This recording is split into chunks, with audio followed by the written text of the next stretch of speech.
Big plus for India. And I've enjoyed watching him play for the last 2 or 3 years now, was Washington Sundar. And I believe this young man is a special player because he serves you two ways. He seems just like another finger spinner. And yet it's amazing how often he bowls the tougher overs up at the start.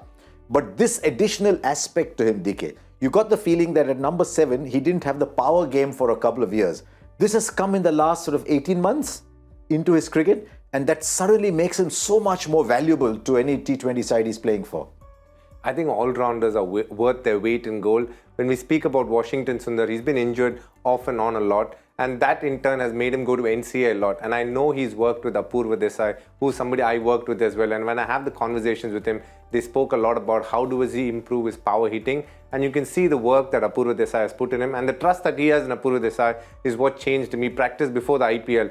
And before he got injured in the IPL as well, he got a couple of brilliant knocks there. Yeah. You can see he's opened up that game in that format where he's taking on bowlers. He's trusting himself to hit those big sixes at the end, which is what power hitting is all about. Not only executing it, but also having the belief that you can do it. That Lockie Ferguson 6 of a 145-kilometer pace bowler to hit him straight down the ground for 6 will give him a lot of pleasure and a lot of confidence as well. But again, when it comes to Washington, he is obviously doing those big sixes and big fours. At this point of time, he's got to do it when it matters most, when the game is on the line, and that's what batsmanship is, and he's going to learn that. There's no doubt about it. Exactly. It's just that he's now acquired that game, as you say, and as I saw it in New Zealand, we saw it here again. He's showing it in flashes, but what he's doing is he's telling the team, he's not yet able to do that in 50 overs cricket, but I think in 20 overs, he's telling the selectors, look, I'm here. I know you like Jadeja, I know you like Akshar, but you know what, I'm here too. And I can provide a similar mix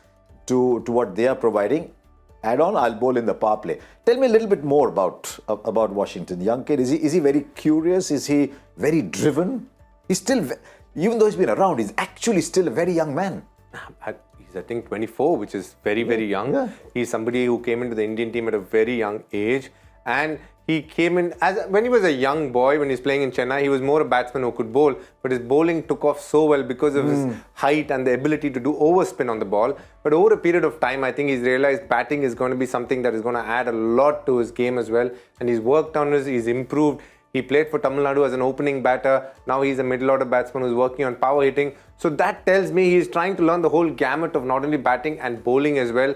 He had a finger injury in the recent past. He had another injury. So he's had injuries which have hampered him. But I feel there's going to be a massive middleweight bout between Akshar Patel and Washington Sundar for that spot in the World Cup team, because that is the one. There's only going to be one spot there, and it's going to be either Akshar or Washington, and that I believe that's going to be a middleweight clash sometime soon in the near future. Middleweight was an interesting one, not a heavyweight clash, but a middleweight clash. I'll end on Washington because I'm very fond of the way he plays his cricket. Ashwin's boots are very big boots to fill. 450 wickets is a once-in-a-generation bowler. But do you see in the next 2-3 years maybe, do you see him developing enough? Because he's got one arm already, which is he can bat. Do you see him developing enough to be a test match bowler as well? I think on wickets like these, which aids a little bit of spin, he's going to be a phenomenal bowler, as we've spoken, because he gets the bounce, and if there is spin in the wicket, he's going to definitely make use of that conditions and the fact that it spins on that pitch. What is going to be interesting for him if he wants to move ahead in Test cricket, how does he come on a day one flat track and produce, tremors to the batsman? That is something that's going to come. It's an art by itself, and Ashwin has mastered it. Nathan Lyon has mastered it. The greatest of bowlers have mastered it over a period of time.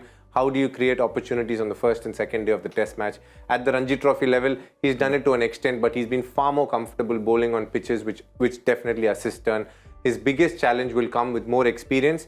But at this point of time, till Ashwin is available, we do know that Ashwin is going to be the number one bowler. But when Ashwin decides to move on, I think Washington will get his opportunity. And by then, if he's got the experience in white ball cricket and he's able to transfer that in terms of confidence and skill into Test cricket, that will mean that India has found a bowler who can definitely bat and give you some runs through the middle as well.